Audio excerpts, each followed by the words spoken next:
En El Mostrador Podcast, debate y conversación para comenzar tu mañana. Al Pan Pan, con Mirna Schindler. Entrevistas con los actores de hoy. El Mostrador, el poder de la independencia.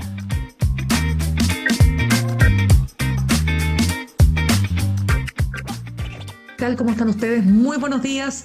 Iniciamos el último capítulo de esta semana aquí en Al Pan Pan por elmostrador.cl. Muy breve, quiero contarles que en el siguiente bloque vamos a estar conversando con Mario Weissbluth a partir de su último libro, ¿Qué hacemos con Chile? 10 propuestas para un nuevo ciclo de progreso. Yo realmente les recomiendo esta entrevista porque este libro es muy interesante, es una recopilación de no solo análisis, sino que mucho dato duro para hacer un diagnóstico descarnado de la realidad, tomando en cuenta todo lo bueno y lo malo, por cierto, es decir, vaso medio lleno, vaso medio vacío, y cómo salir, en definitiva, del estancamiento, no solo en materia económica y productividad, básicamente, sino cómo logramos poner el énfasis en la niñez, en la educación, como ejes fundamentales para el desarrollo. Vamos a estar entonces en el siguiente bloque conversando con Mario Weissbluth, pero ahora nos queremos concentrar en una semana donde el tema judicial,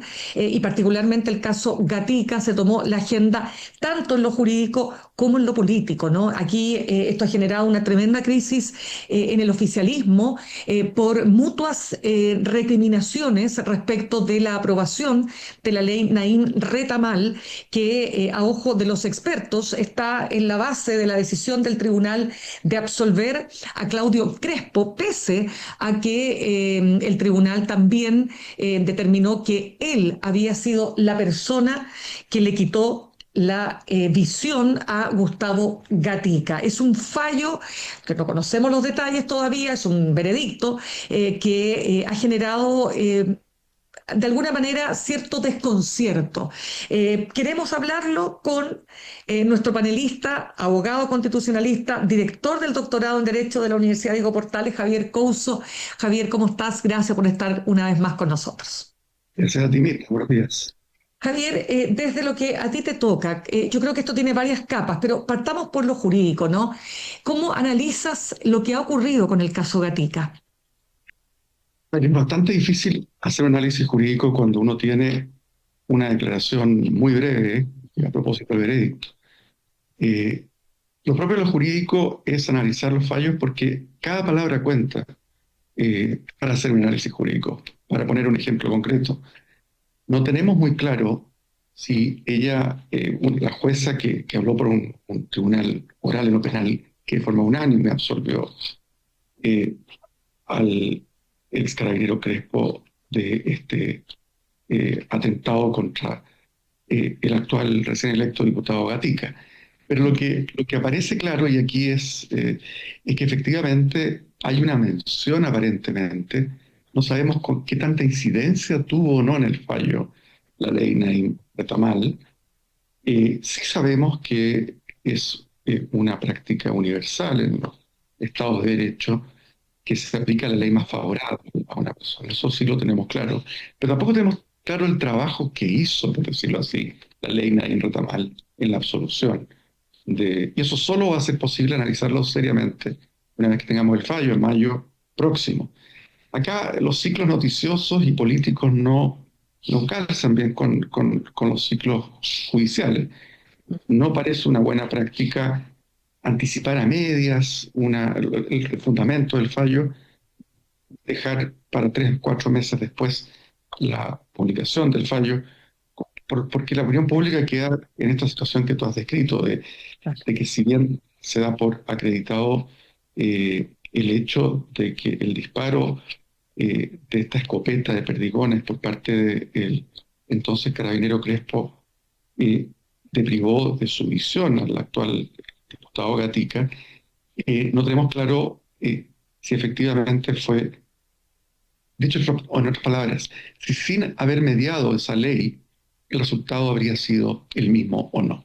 Esto tendrá, por supuesto, además implicancias políticas, como tú señalabas. En otras palabras, si del fallo se deduce que no era necesario acudir, por decirlo así, a la ley Naim Retamal, el actual gobierno apoyó, aunque la coalición se dividió a la hora de votar por ella, tiene un efecto político distinto a que sí, por decirlo así, se ocuparon normas más generales del Código Penal para efectos de absolver a Crespo. Claro, lo que pasa es que en estos días ha salido, a propósito de las declaraciones, como dices tú, de la jueza, de alguna manera varios puntos acá. Primero, el contexto. Ha habido toda una discusión respecto de hasta qué punto un contexto social justifica o no la acción de un policía que está ejecutando una acción específica y determinada. Al otro lado hay una persona, en este caso Gustavo Gatica, que tiene una piedra. A este lado tenemos a una persona, un funcionario del Estado, que tiene un arma, digamos, antidisturbios, ¿no? Una escopeta antidisturbios. Y ahí lo que dice la jueza es que, pudiendo haber usado un arma más letal, decide ocupar un arma menos letal. Frente a una piedra, que uno sabe que una piedra, claro que puede matar a una persona, pero la pregunta es si en esa situación esa piedra podría compararse en proporcionalidad con el uso de esta escopeta. Es muy buena tu pregunta, Mirna, porque se reflexiona poco respecto al hecho de que acá hay varios temas en juego. Y lamentablemente los juicios penales solo se focalizan en una cuestión específica. ¿Cometió o no un ilícito esta persona en específico, en particular? Y por otro lado está la discusión más de política pública en términos de cómo se controla el orden público en una sociedad que adhiere al Estado democrático constitucional. Chile no es el único país que tiene disturbios. Yo recuerdo que por la época en que se producía el estallido social en Chile, en Francia había una muy fuerte protesta por chaquetas amarillas, creo que se Claro. denominaban. Y no eran piedras, estamos hablando de verdaderos adoquines que se lanzaban. Y sin embargo, las técnicas policiales en Francia están tan desarrolladas que ni hubo personas, digamos, los cerca de decenas o cientos de personas con daños oculares, ni tampoco policías franceses que estuvieron en peligro, digamos, de vida. Eh, insisto, una piedra del porte de un adoquín, por supuesto que puede llegar incluso a ser letal para un policía. O, ¿para qué hablar de una molotov? Hemos naturalizado el hecho de que Sí, claro. un molotov es... Hay que pensar bien seriamente, o sea, cuando una persona lanza una molotov, ¿cuál es su objetivo si se la lanza a un ser humano? eh, bueno, presumiblemente, por lo menos se representa la posibilidad de que se queme vivo. Entonces, estamos hablando de situaciones extremadamente tensas, pero todo ese contexto no debe ser, digamos, no debe alejarnos del hecho, y por eso es que es clave leer el fallo, de entender exactamente por, por qué se entiende que se aplicó eh, digamos, una legítima defensa privilegiada o no, no sabemos bien el rol que juega la ley Nain Retamal en este particular fallo, pero ¿cuál fue exactamente la situación que enfrentó Crespo? A un cuarto, mirado de lejos, insisto, sin tener el fallo a la vista, a 25 metros de distancia es difícil imaginar la inminencia del peligro de la vida de la persona que arguye legítima defensa. Los contextos, digamos, por decirlo así, del día, de que había habido otro carabinero que sí había aparentemente sido quemado en sus extremidades por una molotov, por supuesto que añaden un clima de tensión, de sensación de inseguridad, etcétera. Pero me parece que, insisto, es tan complejo este caso, tan difícil, que hasta que no tengamos el fallo, lamentablemente no vamos a estar un poco a oscuras. Y pongo solamente un ejemplo para nada más cerrar Ujú. dentro de lo difícil que es analizar un fallo judicial cuando no se tiene el fallo a la vista. Claro. En el caso que todo el mundo tuvo a la vista de Minneapolis la semana pasada, eh, hay un caso donde efectivamente el oficial de esta policía de inmigraciones que tiene Estados Unidos Ujú. dispara a una mujer alegando que era inminente que iba a ser atropellado. Ujú. Estamos hablando de una inminencia y en el fondo alega legítima defensa. Eh, por otra parte, acá estamos ante una persona que, está bien, llevaba horas tratando de disuadir, pero no estamos hablando de una cuestión que está a 1 metro o medio metro de él, en que se le está amenazando, aparentemente, digo, sino que más bien lo que hay es de acuerdo a lo que señala la jueza, es un ambiente en que no han logrado reducir a este grupo de manifestantes que están agrediéndolos con piedras y molotovs, pero es difícil, insisto, muy provisionalmente imaginar que acá había la inminencia del peligro de vida del carabinero Crespo. Luego, solamente dejo anotado que este caso, y esto es algo que planteó un periodista muy agudo en Estados Unidos, que planteaba como un estudio de psicología social de los años 50, en que básicamente se entrevistaba a dos grupos de personas que habían visto el mismo video de un partido de fútbol americano y se le preguntaba a los partidarios de un equipo quién había hecho más faltas y el 99% decía que el equipo contrario y viceversa. A partir de esto, la psicología social ha establecido que viendo un mismo video, personas pueden ver sacar distintas conclusiones dependiendo de su prejuicio. Si eso pasó en una cosa en que está la inmediatez entre el avance del auto de una mujer que probablemente quería irse del lugar y un policía que dice que el vehículo fue utilizado como un arma y que él solo se defendió cuando asesinó o mató a esta mujer, a esta manifestante, nos da la idea de cómo también en Chile, ante un mismo video, me estoy dando el caso del manifestante que aparentemente habría sido lanzado desde un puente, ¿te acuerdas? Sí, Que es otro caso. Entonces, son situaciones extremadamente complejas a las que en Chile se agrega, fíjate, el caso es notable, que muchas de las personas involucradas han terminado en importantes puestos de relevancia política. Senadora en el caso de Campillay, diputado electo en el caso de Gatica, eventual asesor político en el caso de Crespo. Por supuesto que los actos previos de Crespo estuvo acusado de violencia policial anteriormente y posteriores esta increíble decisión de subir o de redistribuir un meme que no había elaborado él, pero donde aparece la misma persona que él agredió en una lápida, contribuye a crear un clima extremadamente negativo cuando, volviendo a las políticas públicas, los países civilizados tratan de ver cómo lograr que el mantenimiento del orden público no se haga ni a costa de la seguridad y vida de los policías, ni a costa de la seguridad y vida de los manifestantes. Y ahí, claramente aquí en Chile hay un déficit de control de disturbios, porque, insisto, me tocó presencialmente ver lo que eran adoquines lanzados. Un adoquín no es una piedrecita, digamos. Sí, está claro.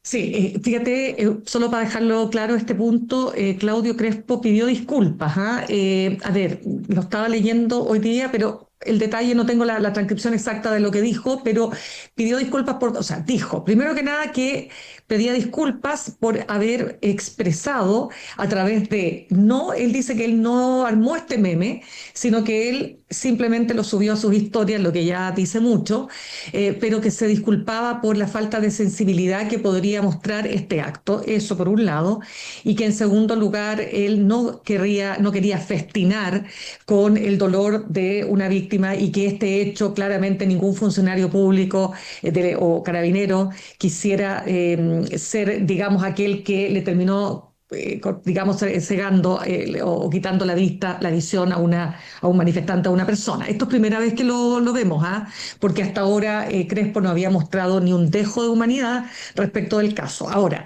lo dejo claro porque tiene que haber sido asesorado. O sea, ¿cómo se te ocurre que te acaba de producirse esta absolución y tú te pones a hacer una fiesta de un caso tan dramático como lo que ha ocurrido con Gatica? Quiero preguntarte por las repercusiones políticas, porque porque no sabemos el fallo, tú tienes toda la razón, pero claramente la ley Naim Retamal ha jugado un rol. Y aquí viene lo que ha pasado. Socialismo democrático, pero particularmente el Partido Socialista en llamas, particularmente Paulina Bodanovich, su presidenta, con respecto a las cuentas que se comienzan a pasar con respecto a la aprobación de algunas normas de la ley Naim Retamal. ¿Cómo has visto esto? A ver, yo creo que claramente este efecto político que mencionas eh, parte de un quiebre al interior del propio Partido Comunista, para empezar. O sea, no es solo, acá estamos viendo en las postrimerías del gobierno de Boric, estamos viendo que no solo hay una división, por decirlo así, entre el socialismo democrático por un lado y el Partido Comunista y el Frente Amplio por el otro, sino que la declaración de 3 ministros del Partido Comunista señalando que un grupo liderado por Daniel Jadwe, que es una figura importante, fue precandidato presidencial del Partido Comunista el año 2021, han sido oposición desde el día uno. Fíjate la acusación que hacen 3 ministros comunistas. Esto no tiene precedentes en el Partido Comunista en términos de mostrar una división cercana al quiebre del partido. Y en ese sentido, claro, esto se traslada después a la coalición en las postrimerías. Uno diría, ¿qué relevancia tiene cuando quedan 45 días para el fin de la administración Boric? La relevancia tiene más bien que ver con el futuro de la oposición. Y yo creo que lo único, digamos, por decirlo así, que muestra esto es que hay los llamados a la unidad, cuando no se basan en concepciones de mundo relativamente coherentes, no llegan a ninguna parte. Yo hace tiempo que vengo planteando que me parece muy incomprensible digamos, esta adhesión casi ciega de buena parte del Partido Comunista a dictaduras como la cubana o la venezolana. Lo hemos vuelto a ver esta semana, ¿verdad? Derechamente, una especie de recaída, por decirlo así, por parte de líderes. ¿Y por qué me refiero a esta faceta internacional? Porque son, en un momento de mucha confusión ideológica, los referentes, los modelos internacionales son una forma en que nos hacemos una idea de a dónde se parapeta un grupo. Entonces, me parece a mí que esa ley, que creo que ha sido poco evaluada desde el punto de vista jurídico, la ley Naim Retamal, está todavía en fase de implementación. Las leyes son decisivamente, de este tipo además, estas leyes penales, son decisivas las primeras instancias en que son aplicadas. Ahí entendemos realmente cuál es la connotación que tienen. Es una ley que ha sido criticada por personas muy especializadas en este tipo de temas. Estoy pensando en mi colega Cristian Riego, una de las personas que participó en lo que fue la reforma procesal penal en Chile, que le parece que es una ley extremadamente vaga, extremadamente que puede haber tenido buenos, digamos,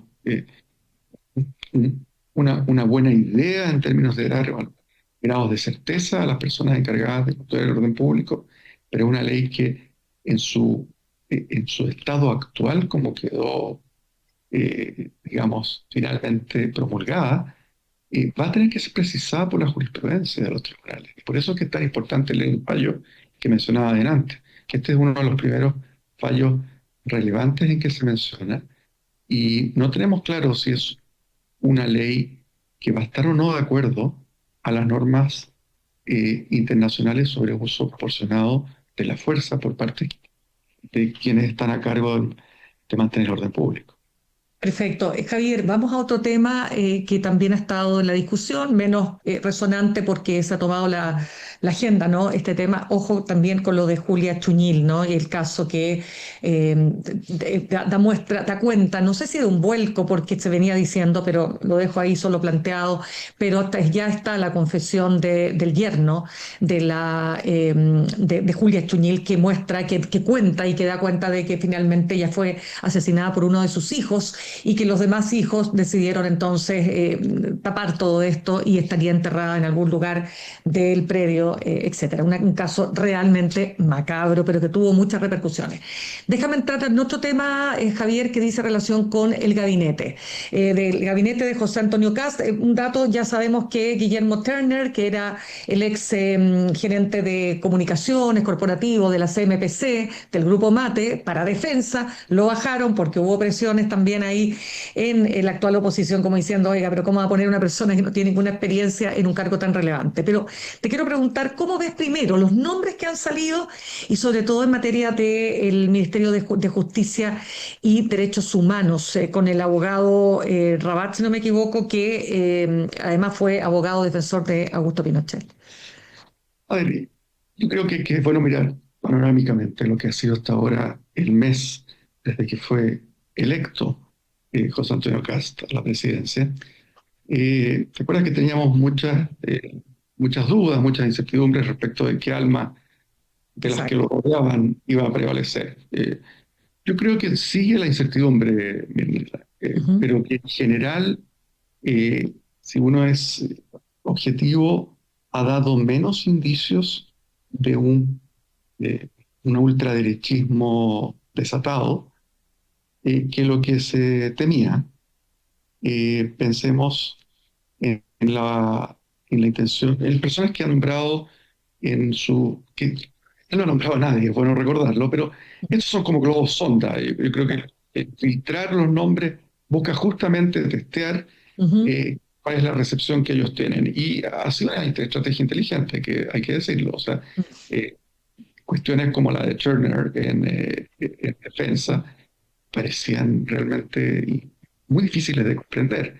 Una persona ni, ni con capacidades políticas ni con expertise en defensa. Entonces uno decía, ¿cuál es el aporte, digamos, más allá de su excelente, digamos, experiencia profesional que en el ámbito del periodismo y de la administración de empresas? Mm. Lo mismo ocurre con otros nombres que se han mencionado, esta idea de esta falta de respeto a los electores que representaba nombrar a un senador recién electo. Es una cuestión que me llama la atención lo poco que eso haya sido un objeto de mayor escrutinio público. O sea, es el tipo de burla al proceso electoral que en otros países de América Latina es muy común, pero que en Chile hasta ahora había sido en situaciones muy excepcionales, después de que habían ejercido su cargo un buen tiempo. Estoy pensando en el caso del senador Alamán, que sube a ministro de Piñera, de presidente Piñera. Pero eh, la impresión que tengo es que eh, el, el grupo más relevante desde el punto de vista político es bastante más moderado de lo que esperábamos. Que personas que temían que acá venía una suerte del tipo de gestión que hicieron los republicanos el Claro. segundo proceso constituyente ya no se dio. Ha puesto en lugares claves a políticos con solvencia, con experiencia, de la UDI y de Renovación Nacional, en el comité político, gente que va a estar en el corazón de lo que va a hacer el gobierno. El Ministerio de Hacienda es un tema más técnico, eh, no está claro, aparentemente va a ser Quirós, pero no da la impresión de que sea un gobierno ultra republicano. Me ha llamado la atención lo disciplinado del partido, porque es bastante poco lo que está recibiendo en términos de responsabilidades de gobierno. Y en ese sentido, lo del Ministerio de Justicia, lo del Ministro de Justicia, eh, obviamente que es preocupante que alguien que tuvo un rol de defensa del ex dictador sea ministro de Justicia, pero nuevamente no estamos hablando de una cuestión que sea totalmente definida, hay que ver, probablemente es otro globo sonda, y habrá que ver si se ratifica o no esa designación. Correcto. Ahora, también se ha puesto el énfasis en la designación del cargo de canciller en la persona de Francisco Pérez Maquena, ¿no? Un hombre que ha estado vinculado al grupo Luxich, a Quiñenco, sabiendo que además el grupo Luxich, esto también es parte de un trabajo y una investigación de nuestro medio, tiene problemas en materia internacional, digamos, en algunas de sus inversiones, ¿verdad?